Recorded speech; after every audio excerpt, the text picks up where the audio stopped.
Welcome back to Good Morning LaLa. I am so excited to welcome to the show Danielle Martin. She is the founder of True Boundaries and a mental mindset coach.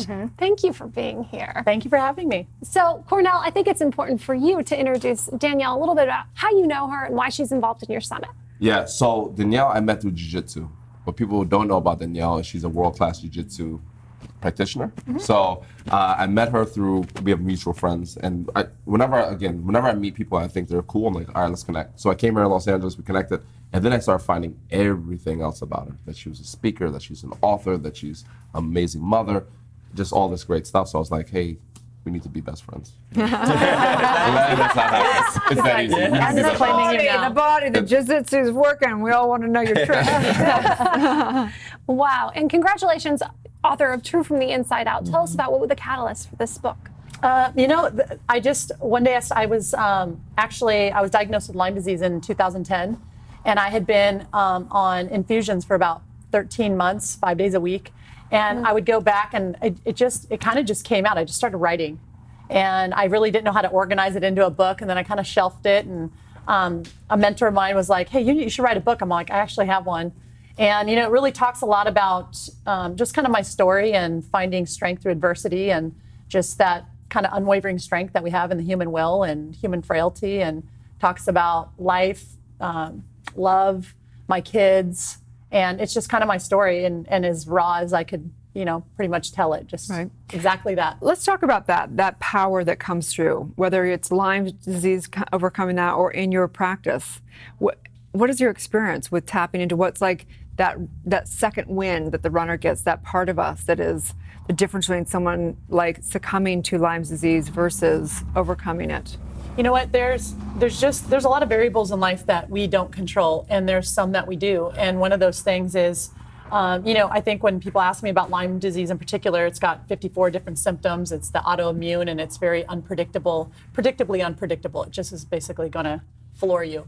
And the variables that we do control, there's a lot of power in just having a positive attitude, and getting up every day, and really being true to where you're at that day, and maximizing what you can out of that. And no matter how small or big it is, being able to just acknowledge that and be okay with it, and being comfortable in your own skin, and just never, kind of being born with that never give up spirit. And I'm really blessed with that.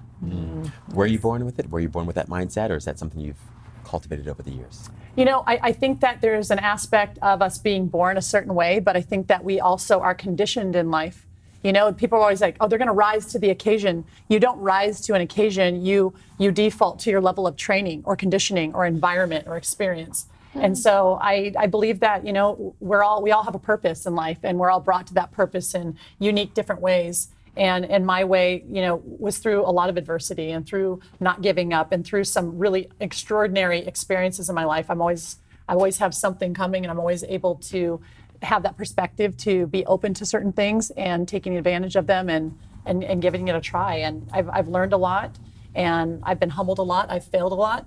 And through that failure, you know, you get back up. It's not, I always say this, it's not how we fall. It's really how we get up that defines us. And it's about our reaction to things.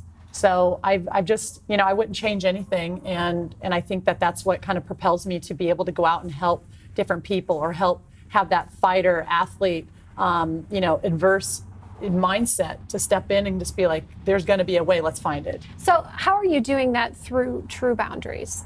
So True Boundaries, you know, we do jiu-jitsu, and I have a black belt, and I would get called up all the time to come do self-defense seminars.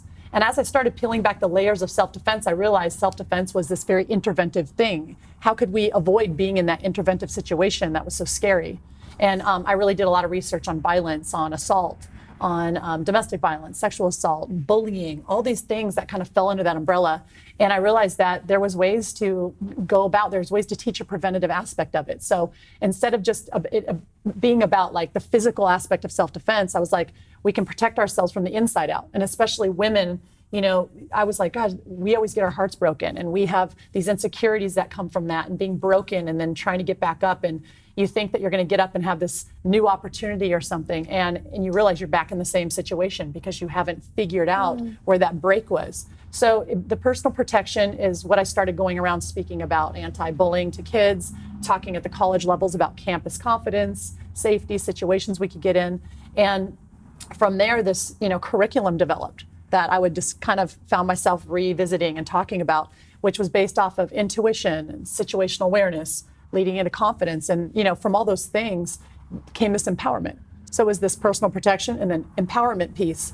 And then it evolved to the mindset. And I realized when I go in, I can show, we could show you 100 different moves, and you're going to leave here going, I've got this, with this false sense of security, and you're not going to know one real move, and you're not going to really be prepared for an assault situation. So it was really the hour and a half that I had with these people was flipping the switch on their mindset.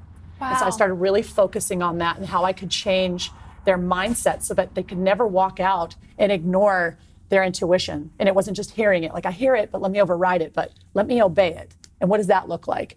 And it just makes us better people. It makes us equipped to go out and maximize our potential. It makes us more brave to look at the opportunity or the doorway that's presented and to walk through it with this amazing, different kind of confidence.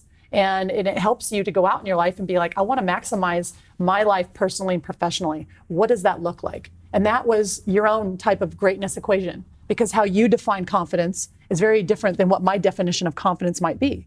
But these terms are thrown around so generally, and people leave, you're like, go have some confidence. Look at you, you're beautiful. And you walk out the room, and here you're like, yeah, it feels good.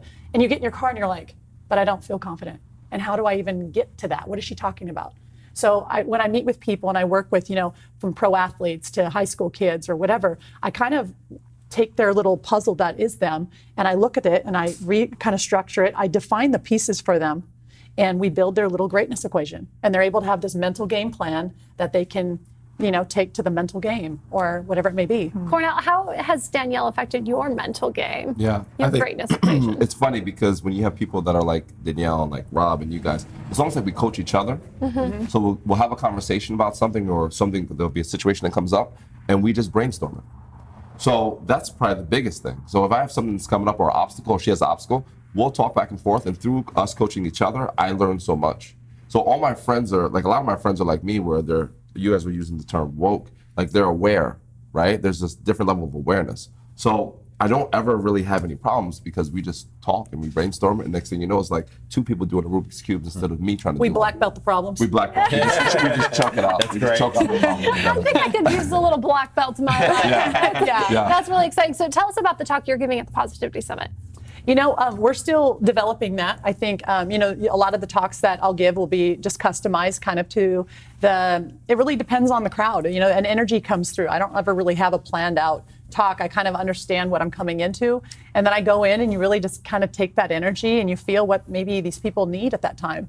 And I'll kind of go from there. It'll be, definitely on, the path of whatever it is. And, we're going to see what we've got and what the lineup is and maybe what they're calling for. She's like super, super duper humble, right? So she was just on this like ultimate like ninja challenge. It was like a survival show that On she Discovery. just got through. It's airing on Discovery. Like she just has not bought that up yet. But I'm like waiting. I'm like, so we were just on this thing that 1% of the population probably wouldn't be able to, like, no one would be able to do. Right. So she was on this, and so when she talks about mindset, I just sit back and just like, oh, I'm gonna take some notes. It was basically set based off of the principles of the ninja. And, when I take from it, we were out there for 25 days surviving in the British Columbian wilderness in the back of, country of Whistler, where there's bears, and I lost about 19 pounds. And then we got to go meet the last surviving ninja in Japan, the people who made it that didn't tap. It wasn't a competition with other people per se. It was really a competition within yourself. And Whoa. And there's a lot of times that you want to quit and you realize, like, in that moment who you really are. And I was more afraid to tap out and come home and live with that person I looked in the mirror at, thinking you could have 10 more days or 5 more days or whatever. And what it taught me is that really difficult times in life, they're temporary.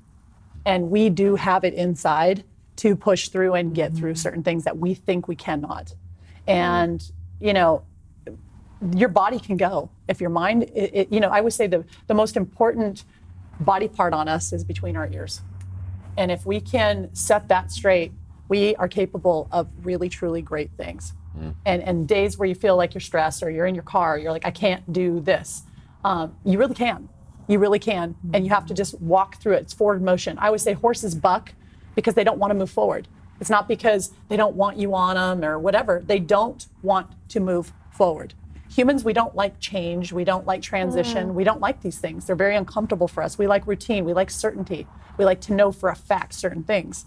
And there's certain necessities and things that we need as humans. Bucking is like drama for us, right? It's drama. It's saying no, I'm not. Like, yeah. Exactly. We're bucking. We're horses bucking around, bronking. Some of us in the street. Yeah. We're bronking around. But you know, it's taken that next moment. And I gotta tell you, there's moments out there. We were wet, cold, and hungry the whole time. I mean, clothes on our back, no tents. We were given sleeping bags here and there, but it was like down to 23 degrees where you're on your feet all night, or I had to make fire with my bare hands. Like, I did not go out there like that. I'm not some survival expert. But I mean, if I had to make a fire, you will. You're like, I can't, but all of a sudden you are, and you don't give up. That is incredible. Yeah, it was amazing. I hope they paid you well. Let's say no, they did not. You are an incredible example to me. I wouldn't think I could do that. I didn't either. Well, you did it. And I look at you and I truly admire that. That's an incredible example you've set for your sons as well. That's so wonderful. Thank you, Cordell, for making this Wow. I'm just bringing it to the couch. Danielle, tell everyone where they can find you and your book. They can get my book on Amazon. I actually just lowered the price so everybody can have it. It was millions of dollars before. No. And you can get it from my foundation website as well, which is www.trueboundariescharitable.foundation.org. And I will sign that copy for you if you get it from there. And some of the proceeds go to my foundation, which supports kids that have been bullied, people who have been basically victims of any type of violence, assault, sexual assault, domestic violence, bullying, things like that. So thank you. Amazing. Thank you so Amazing. much. Stay tuned. We'll be back with more on Good Morning La La Land.